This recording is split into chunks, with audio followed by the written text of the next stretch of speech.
wake that ass up. Early in the morning. The Breakfast Club. Morning, everybody. It's DJ Envy, Jess Hilarious, Charlamagne the Guy. We are the Breakfast Club. We got a special guest in the building. Yes, indeed. We have former Baltimore City State Attorney Marilyn Mosby. Welcome. Thank you for having me. Thank you. We also have Angela Rye here as well.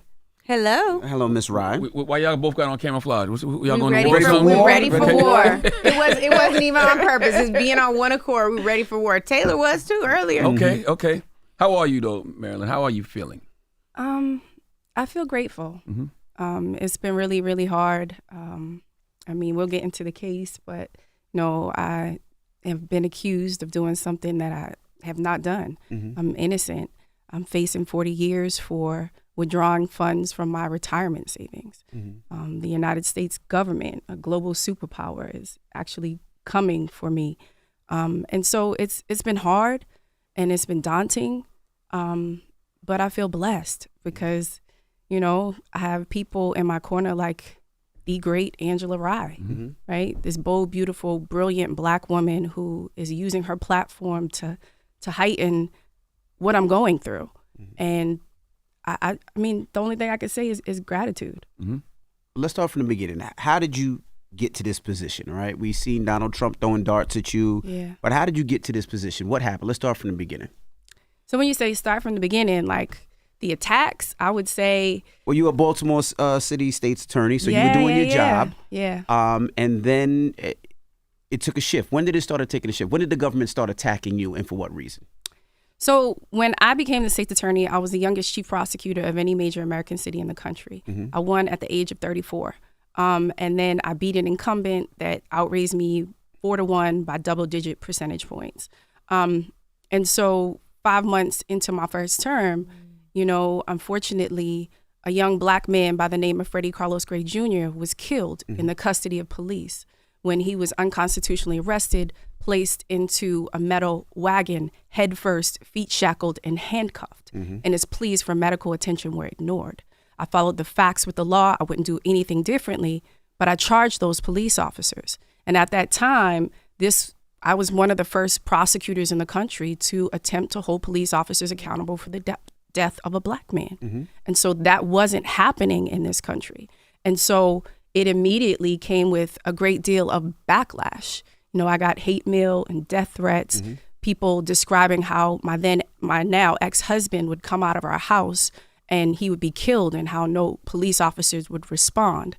It was a lot. This is pre-Trump. This is, I had the social media was off the chain. This is before you get used to it now, but this had a Red Nation Rising, where they were sending me all kinds of like hate mail, and it was insane. But that's when they started to come for my law license.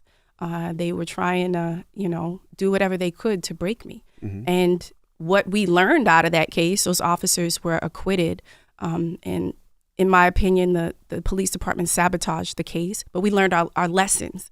So in 2016, when I dismissed it, we put out a slate of police accountability reform proposals that were subsequently adopted nationally after George Floyd. You can go on record and you can see those same sort of proposals.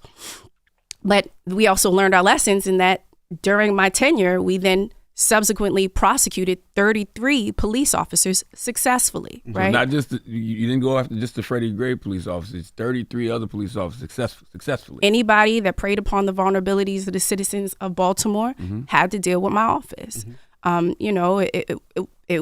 There was a gun trace task force. This was one of the largest police corruption scandals in the history of the country, where for decades you had officers planting guns and drugs on citizens.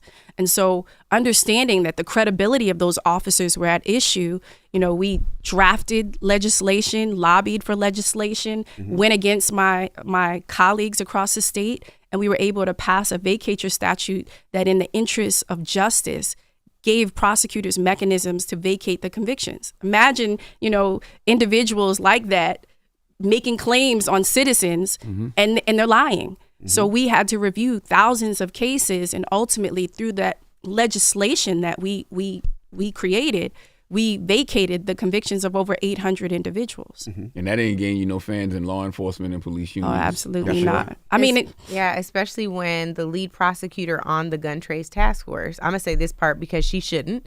The gun trace task force, Leo Wise, which is a lawyer who, before he went to the Maryland U.S. Attorney's Office, worked on Capitol Hill.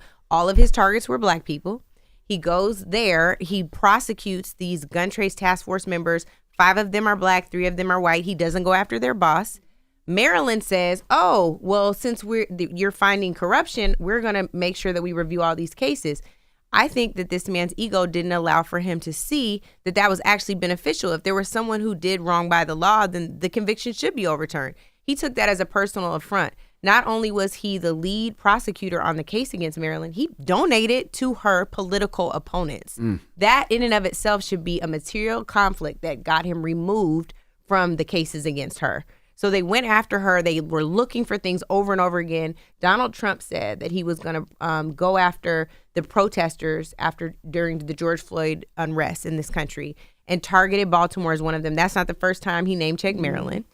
2 months after, they wrote an op-ed saying, if you come to our cities, if you send the feds to our cities, we're going to prosecute the feds. Another bold move by her. 2 months after that, she was under federal investigation. That's not by accident.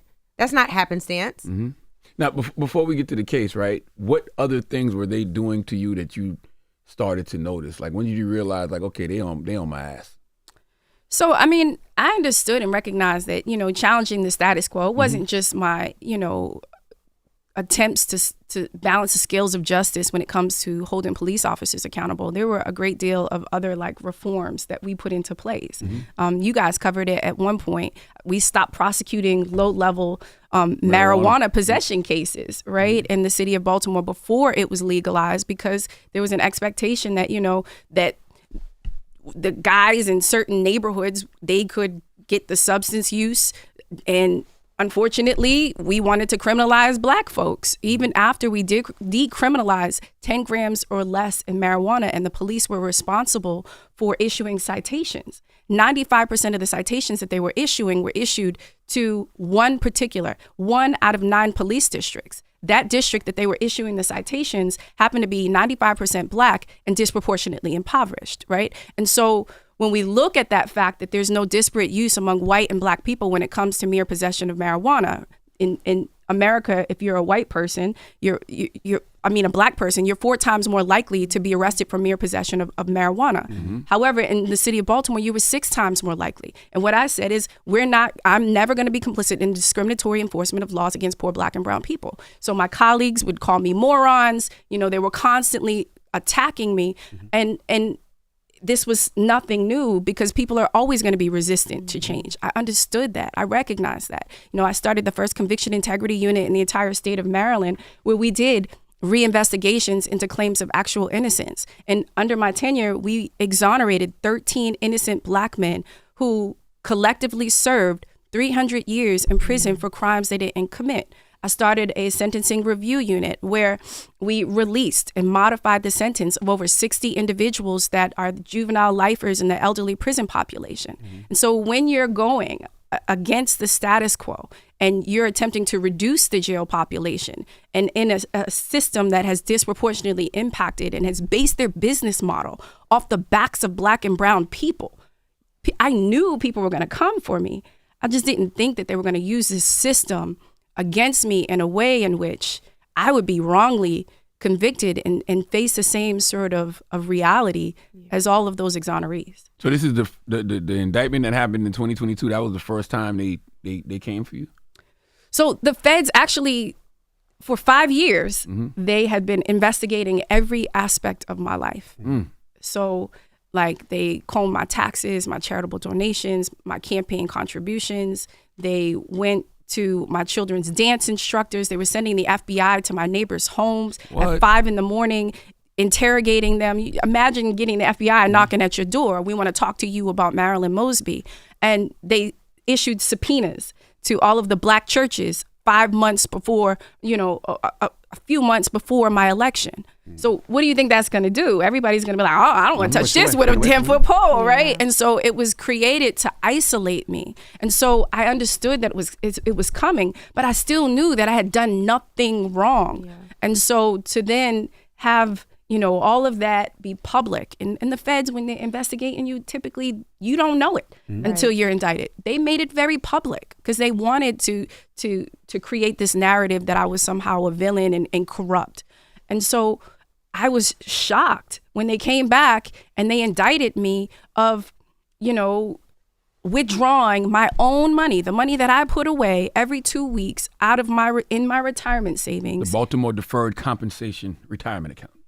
Yes, a deferred compensation account.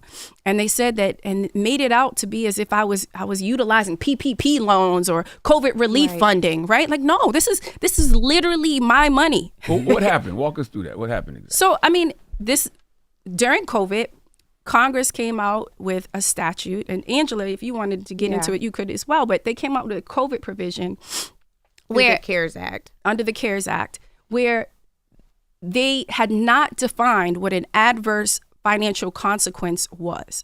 Now, it's adverse financial consequence legally is different than a financial hardship. A financial hardship has been defined. There is precedents already set for it, but an adverse financial consequence has not been legally defined.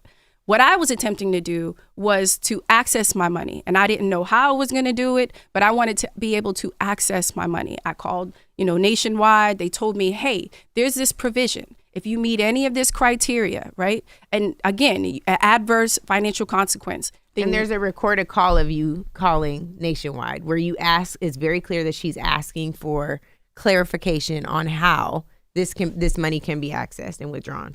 And what I was told was that I could access my money. What the government put on the stand is that David Randall, who's the executive director for the Deferred Compensation Fund for Baltimore City, he said all you needed to do was suffer a $50 adversity and you could access your money. 739 people in the city of Baltimore did the exact same thing that I did. And I'm the only person in America that has now been targeted, prosecuted, and convicted of doing this and facing 40 years in jail. I don't know if you know this part, but it's actually United States overall, 35,000 people did the same thing withdrawing from their retirement accounts. None of them were prosecuted either. And I think that's an important part. The thing that I think we got to be mindful of today and on this show is Marilyn is still facing 40 years in prison. Well, you've been convicted, right? Yeah. Yeah, she's facing 40 years in prison. Her sentencing is on May 23rd. The judge who, frankly, again, this is not Marilyn talking, this is me, to be very clear. The judge who ruled against her defense team, mostly on every motion and mostly on every objection, is responsible for her sentencing. She cannot prosecute this case on air or anywhere else because the judge could use that against her. And so I think we've got to be mindful about what we're saying and how we're saying it. What you're saying is 1,000% true, but she is a former prosecutor and she can't prosecute her own case. So let me ask you a question, Roz. From a protective standpoint, we just got to be mindful of that. So from what I'm hearing is and you could clarify this. So it's pretty much saying, hey, the feds don't like her and we're going to find anything possible we can to shut her down. You feel like you were targeted. Well, it's not just the feds, right? Like Angela has already outlined. It was the prior administration. So that's Trump's administration. That was very clear. When I prosecuted those officers in Freddie Gray, he said, I think she ought to prosecute herself. William Barr, which was his attorney general, called out Baltimore, called out a number of other progressive, what he said were social justice reform prosecutors that were negating and diminishing the rule of law. Yeah. He said at a press conference in February of 2020, we will do anything to any jurisdiction, the Department of Justice will do anything we need to ensure any jurisdiction or any individual politician is conforming with the rule of law. They opened up an investigation into me in October. They opened that investigation and this is all related to this prior administration. Who has the power now to do something about that is this administration. And that's where, Angela can tell you about what we have going on. I think the difficult part here is there's something very simple that the Biden administration could have done at the outset, and that is to review all of the Department of Justice cases that were currently open, particularly in the public corruption unit. The reason for that is we know, because he said it on air all the time, that he would target and prosecute his political enemies. We also know that he would pardon people before they were even charged with anything if they were his friends. So it seems to me that common sense would have been for the Attorney General Merrick Garland to say, let me take a look at these cases. We have another friend, of course, the co-host of Native Land Pod, Andrew Gillum, who was acquitted from federal charges, but was under the same circumstances. These prosecutors who are career, but are very political. Again, Leo Wise, who donated to Maryland's political opponents. There's a clear conflict. Now, let me ask you a question, Ms. Brown. Now, you come up here all the time and you talk about the Biden administration and how you hate when Charlamagne sometimes goes against them because, you know, how they should be helping our people, right? And you go hard for the Biden administration. You reading the comments. Well, you go against the other side, I should say. I absolutely go against the other side. I will always applaud them if they're doing something right, to be fair. I'm not against them. So now in the situation of what's right, right? It's clear what's right, what they should be doing. That's right. And they don't do the right thing. How do you feel about the Biden administration now? Well, I think that they need to be challenged. The thing that I think that we have to remember as Black people in this country is there's never been an administration that we didn't have to push and challenge to do the right thing for us. I think that this is an administration that actually owes Maryland. And the reason for that is when Joe Biden was being called Crime Bill Joe, or rightfully so, Kamala Harris was being called the top cop, Maryland went out and said, let me make sure y'all understand that I modeled my prosecutorial office after Kamala. Not Biden, though. She went he wasn't a prosecutor. I'm just saying. Leonard, it's so unnecessary. I understand. You use him as a reference. I'm just saying how people think. Anyway, the point is, during the campaign, she stumped for them. When Kamala had a bill on how they were going to review recreational marijuana, Marilyn was testifying before the United States Senate because she was a forefront leader here. I'm not saying that this is a political quid pro quo. I'm saying you owe it to justice to do the right thing. Right. You owe it to Maryland to protect her and insulate her, not just for Maryland, but for every prosecutor who followed suit after Kamala, Madam Vice President, after Kim Foxx, Rachel, all of these Black women prosecutors are now under attack. That is not by an accident. That is by design. They are trying to ensure that other folks do not come forward and pursue progressive justice in the ways that they have. These are the things that create DEI, equitable opportunities for our folks. If we don't do it this way, we end up overly incarcerated and underemployed, not having the opportunities we deserve. I don't disagree. Has Biden forgot? Does he not remember all these things? Or are we not reaching out to him? Or? No, we're reaching out to him. Okay. So we have a petition out on the Color Change platform. You can also go to justiceformarilynmosby.com. And there you will find this petition. It is to President Biden. There are letters that are going out. There's a civil rights organization letter that just went out yesterday. That is important for people to understand. This isn't just some random people coming together for Maryland. All of the community is saying, no, this is the right thing to do. Ben Crump has been a very vocal advocate. And he's very supportive of the Biden-Harris administration. I think what we have to understand is it may not be on his radar. He does have a genocide that he's watching and having to engage in. He's a president. He got to multitask. I'm saying I agree with that. Yeah. And this was asked of Karine Jean-Pierre at last week's White House press briefing. You saw April Ryan ask about it.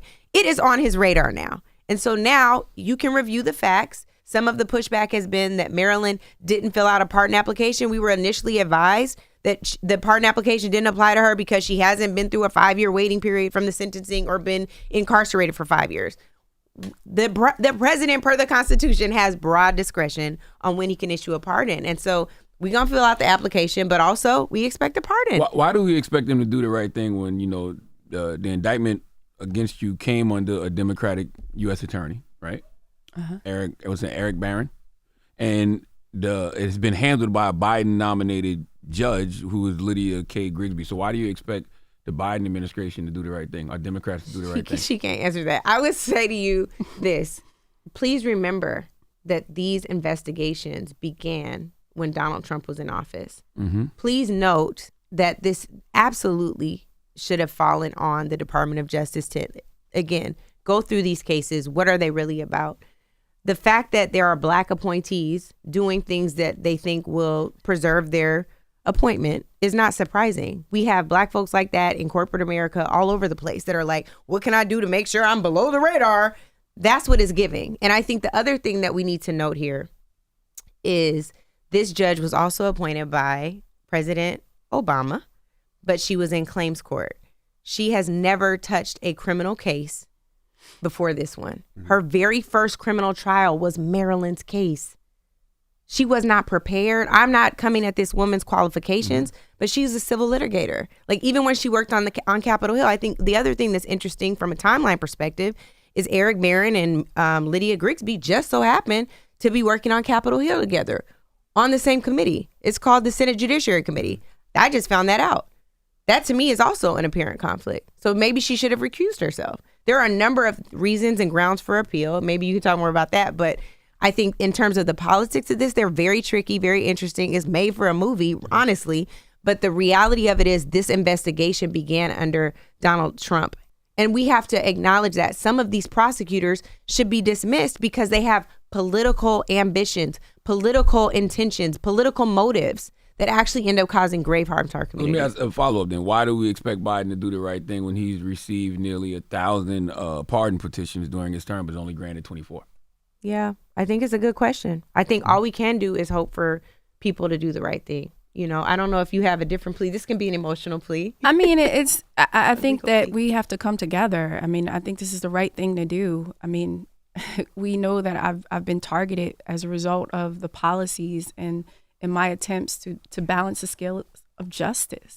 There's no other reason. They were looking for any way to bring me down. And this was the only thing that they felt like could stick. And if we understood our power, like we demanding, this is an election year, guys. You need communities of color in order to win this election against a man that is touting regression as making America great again. We've already seen what the type of destruction that he can impose on our country. And if we don't wake up and we don't stand for me, and I'm not saying this from a perspective of, yes, I need the support. I'm facing 40 years. I have a 13 and a 15-year-old daughter that I don't want to be separated from. But this is so much bigger than me. This is exactly what Angela said. This is about Kim Foxx. This is about Aramis Ayala. This is about Monique Worrell. This is about Tish James. This is about Fonnie Willis. This is about so many of us who have stood in the line of fire, sacrificed ourselves, sacrificed our careers, sacrificed our lives to do what's right to equalize and to represent the ideals of what this country is supposed to represent. Do the people support you? Do the people in Baltimore support you, or they have an understanding? The reason I ask is when people sometimes see state attorney, they automatically think, oh, well, she prosecutes so many people, so let her handle herself, right? And the problem with that is you have so many people that will feel like state attorneys a lot of times do the same thing that they're doing to you, right? They feel like a lot of times people get accused of things that they necessarily don't do it. But a lot of times, I'm sure like yourself, you don't have the opportunity. You can't go war for war. You don't have the same type of war chest as the state government has. There's no way in hell. If you don't have some pro bono, there's no way that you could possibly fight them because you're in millions of lawyer fees. And most people can't. So what do they usually do? They plea out and they have to do time even though they're innocent. I'm sure they went in your bank accounts, and I'm sure they closed some of your bank accounts because as soon as they go in your bank account, the bank talking about they don't want to do it anymore. And they close your accounts. You got to move money from money to money to money. You can't even get if you wanted to even buy a car, you probably couldn't even get a car loan because they're not going to approve you with a car loan. My credit is all jacked up. And your credit is all jacked up. So for people out there that feel like they've been through it and they haven't had the voice that you've had, what do you say to those people to make sure that they understand that you weren't that type of attorney? I don't know if you were or you weren't. So I think the people of Baltimore recognize that I was not that typical sort of case processing attorney that was thinking about only convictions. The mantra of my office was justice over convictions, and that was something that I took to heart. You know, I went to over 3,000 community association churches and schools throughout my tenure. I had the first crime control and prevention division out of a state attorney's office where we touched more than 20,000 young people throughout my tenure. There were so many things. I had community liaisons and representatives in the community. there were so many things that I understood and recognized that you have to be able to break down those barriers of distrust, right? We touched 52,000 victims and witnesses of crime. We renovated the victim witness room. There were so many things that we did. And I think that fundamentally, the people of Baltimore understood that I was a different type of prosecutor. It was justice over convictions. But when you have conservative media, right, and biased media that villainize you day in and day out, 24 hours a day, the only thing that they're focusing on is you, and they're comparing you, oh, this is just yet another corrupt Baltimore politician, or better yet, just another black Baltimore City criminal, right? They put that into the minds of individuals, and they did this for years upon years, and I couldn't say anything about it because there was a gag order, right? And I couldn't even defend myself. So yes, the people of Baltimore, a number of them have been hoodwinked, right? Malcolm X said it. Like you don't pay attention. The media will have you hating your the oppressed, and loving the oppressor. That's right. And so, at the end of the day, the one thing I can say, and yes, this has been extremely isolating and painful because I did sacrifice so much of myself to do what was right. But I feel grateful because God, even the conditions on top of the federal government coming for me, right? Like I've had to go through heartbreak and betrayal. I've lost everything from my reputation, my election, my career, my marriage. I was in a 25-year relationship I had to walk away from, right? Like my car, my grandmother is in hospice right now. She raised me. There was so many other sort of elements of like, what is this, God, right? Yeah. But at the same time, I'm grateful because he brought, and the people that I loved unconditionally showed me the conditions of their love. And at my lowest, it was me and God. It was me and God. I was walking out. The most sobering moment for me was in the courtroom when I turned around that first trial, and I wanted to shield my girls so I didn't bring them. They see enough. My kids have been confronted in school, and they're like, kids are cruel. That's why your mother's going to jail, right? And it's affected them. So the first trial, I was like, okay, I'm gonna get through this. And the most sobering moment was when I turned around and there was nobody in the courtroom. And I prayed on it, and I said, God, what is this? And I came out, media's asking me, what how you feel? How you feel? I feel blessed. And what I realized is that God was with me. My angel guides were with me. My ancestors are with me. I didn't need anybody. But that second trial, let me tell you, he sent perfect strangers into my life. My mother and father didn't even show up to trial, right? That was so sobering for me. But he sent perfect strangers in my life that advocated for me, that I refer to as my earth angels, that have taken on this cause. You know, Angela has been phenomenal using her platform. I have local supporters, Sheena and so Sylvia and Bill and Tyrone and Haki and people who Smitty. All sound black. They are. Let me tell you, Tyrone, Hakeem, let me tell you, that second trial, they were there. They got charter buses. They rolled up. They were not playing. They were there every single day. They've been on the radio advocating for me. And that second trial, I brought my girls because I wanted them to see like all that we've gone through, you know, and trying to just figure out how I'm going to live. Like when you deplete your savings, and I still have a mortgage and now I have rent because I don't have the house that I was living in. And like, I brought my girls because I wanted them to see what it feels like to have faith, right? And to see strength in the face of adversity. What do you say to people who say the government told the jury that you lied on mortgage applications, and they said that you knew what you submitted was not true, but you did it anyway 7 times on 2 sets of loan paperwork, in part to hide tax debt and get a lower interest rate? It was so ridiculous. I mean, that allegation, all of it. If you were in the courtroom and just sitting in the courtroom and being on the stand, I literally, and I didn't want to come off as obnoxious or anything, but I'm making my own objections. Like, okay, well, that was asked and answered, but I'll go ahead and answer. Right? They didn't even know that I wasn't the one that filled out the mortgage application. My mortgage broker did. They didn't find that out until we're sitting there in trial. Wow. I mean, there's so many. We have a great basis for an appeal on so many different grounds, and my attorneys feel extremely confident on that basis. But in the interim, right, we can't appeal until after I'm sentenced. In 17 days, I'll be sentenced, and I'm facing 40 years in jail. Did the mortgage broker admit to that? Yeah. The mortgage broker, she's reviewed. Angela has reviewed the trial transcripts. They don't want the mortgage broker though. They want her. It didn't matter. None of them. And they have. I'm not suggesting that the government prosecute them, but there are grounds for prosecuting mortgage brokers. Mm-hmm. It's fascinating to me that they only went after Marilyn, and I think the bigger issue is the feds actually lied in their indictment. Correct. They actually lied because they say in there that she used a gift from her husband at the time, Nick, to secure a lower interest rate. How about the interest rate was locked 3 weeks before that? As soon as you fill out the application, the interest rate's locked. So what are we talking about? Everybody knows that. So what are we talking about? And that was a suggestion by her broker.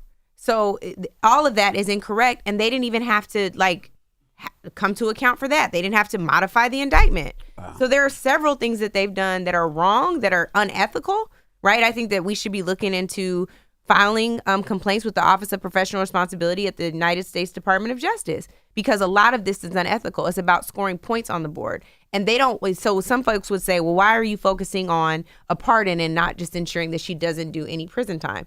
If this conviction stands, Marilyn loses her law license. If you don't think that's what those white boys want, you're in for a rude awakening. That's all they want. They don't want her to prosecute. And they've wanted it for a long time. Yeah, they've wanted it since Freddie Gray. They've actually filed an emergency petition to immediately suspend my law license. And this was before my second trial, right? Like, you don't typically do that from a bar counsel until after you've been sentenced. But they're setting a precedence in my particular case where they want to immediately revoke my law license and break me. You know, between the mortgage broker admitting that he was the one who filled out the application, and then even your ex-husband, he blamed himself for your legal troubles. So the one thing I will say, clearly I was in a 25-year relationship, and this brought out a lot of information that I didn't know, right? And it brought a huge chasm between our relationship. Finances is the number one reason for divorce. Definitely. And I can just say that, and like, this was my college sweetheart, right? Like, I'd been with my husband since I was 18 years old. And then the tragedy of having the dissolution of your marriage be in a federal courtroom where I'm sitting on the opposite side being referred to as the defendant as a result of some of the lies that he told me. So, yeah, this has been painful. This is incredibly painful. But if he admitted in a courtroom, which he did, that it was his fault and he blames the legal troubles on your legal troubles on him. And didn't he plead guilty? No. They haven't. No, they didn't. They didn't charge him. They want him. They wanted me, right? They wanted me. I don't understand that. So, but the jury acquitted all the other ridiculous allegations that they were making about me, and all these, other 7 alleged false statements, which it's not false statements. Like I said, they didn't even realize that I wasn't the one that filled out the application form. As a result of his testimony, the jury acquitted me on all of those charges. And I think that the jury, in the end, compromised. And I don't want to get too far into it. Yeah. But on all of those other allegations, they said not guilty on 6 of them, and then came back with this. But they're not allowed to know how much time is attached to each charge. So that one charge is 30 years. That one charge. What the mortgage fraud? Okay. The payment, basically the earnest money gift from Nick, because it was Marilyn's money. They make it seem like there's some elaborate money laundering scheme. Correct. When you look at what the feds put forth, that's not it at all. Like, how many folks your spouse transfers you money on Cash App? You forget you then, I'm mad at you today, and you send it back. That ain't money laundering. And if someone says this is actually gonna be advantageous for you to go about it this way because I can't utilize this money from this other account with you because you share it with your daughter. She's a minor. We can't take this money. How about your husband do it? Marilyn is like, okay, still preserving her marriage.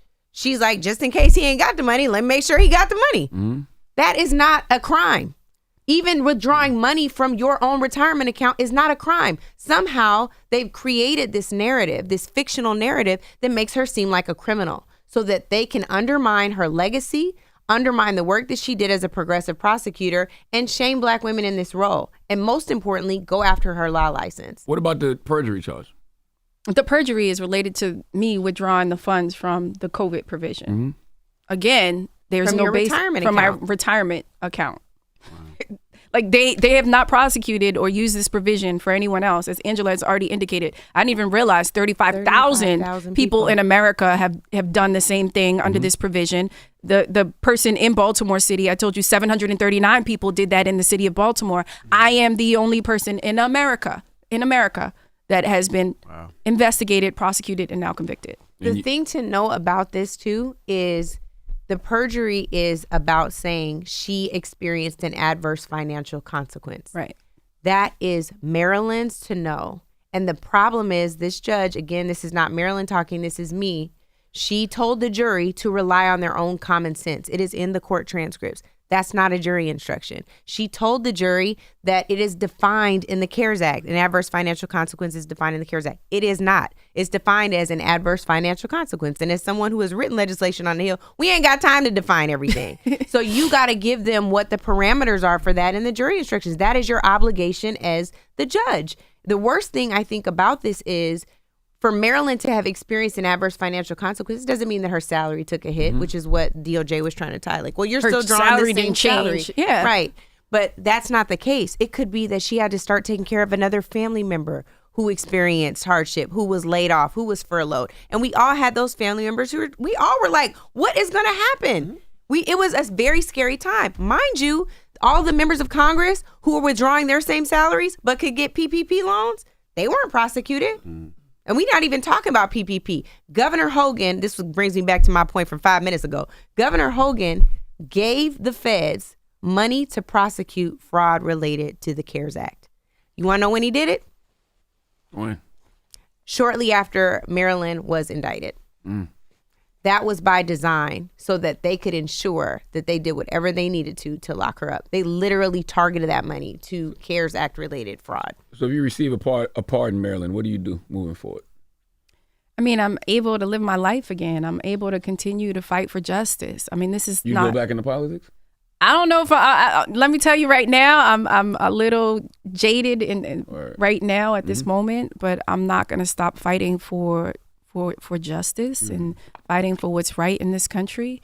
I think, that for me, it's a calling. So I just want to be able to live again. I want to be able to be with my babies and, well, they're not babies, my teenagers, and establish my life again. Like I deserve to live. I think I've sacrificed a lot to ensure that the scales of justice are fair. So what's the call to action? What do we need people to do? We need people to sign this petition. Where is it? It's on justiceformarilynmosby.com. The petition is calling on President Biden to issue a pardon, to do the right thing, because sometimes even good people need to be called to account and to be asked to do the right thing. So we'll keep doing it. You can debate if he's good or not, but go ahead. Leonard, not today. Not on this. Not in the call to action. Just saying. And I think the other thing that's important for people to do is to spread the word. Talk about this case. If you know that this is ridiculous, that someone is facing 40 years in prison, one, for something they didn't do, but especially something around withdrawing money from their own retirement account, speak up, because if we don't, it could happen to any of us. That is the point. So I think those are the two calls to action for those who are listening. What's the website again? justiceformarilynmosby.com. Sign that pardon petition, and also make sure that you're sharing this story. I have faith in God, none in the Biden administration, but it would be the right thing for them to do. Oh, we appreciate you for sharing your story. They're about to argue, so let them argue. I'm not I arguing. have faith in God, but none in the Biden administration, but it would be the right thing for them to do. So hopefully God can move some hearts. Yeah, and sometimes, and I know you probably heard this so much, and I know you probably hate hearing it, but somebody told me actually a couple months ago that sometimes God does things that we don't understand and pulls people out of our life at the right time, because it could have got a lot worse. So I always think about things like that when things happen like this, because that's the reason why. And there's no answer to why, but maybe that is your why, No, and I appreciate that. The one thing that, like I said, I got closer, this whole sort of crucible made me wiser, stronger, and more empowered in my faith. And I recognize that God will give his toughest battles to his strongest soldiers, right? And so I'm so grateful. That's why I started it with expressing my gratitude, because like I've been at my lowest and he's gotten me through, and I'm still here and I'm still standing, and I know that he will have the final say. That's right. At the end of the day, and That's he right. does not forsake the righteous. And I know that I've done nothing wrong. And at the end of the day, I surrender. All right. I know who's in control. Let's put it out there. What's the website again? www.justiceformarilynmosby.com. Go sign the petition. That's right. It's Marilyn Mosby. It's the Breakfast Club. Good morning. Wake that ass up. Early in the morning. The Breakfast Club.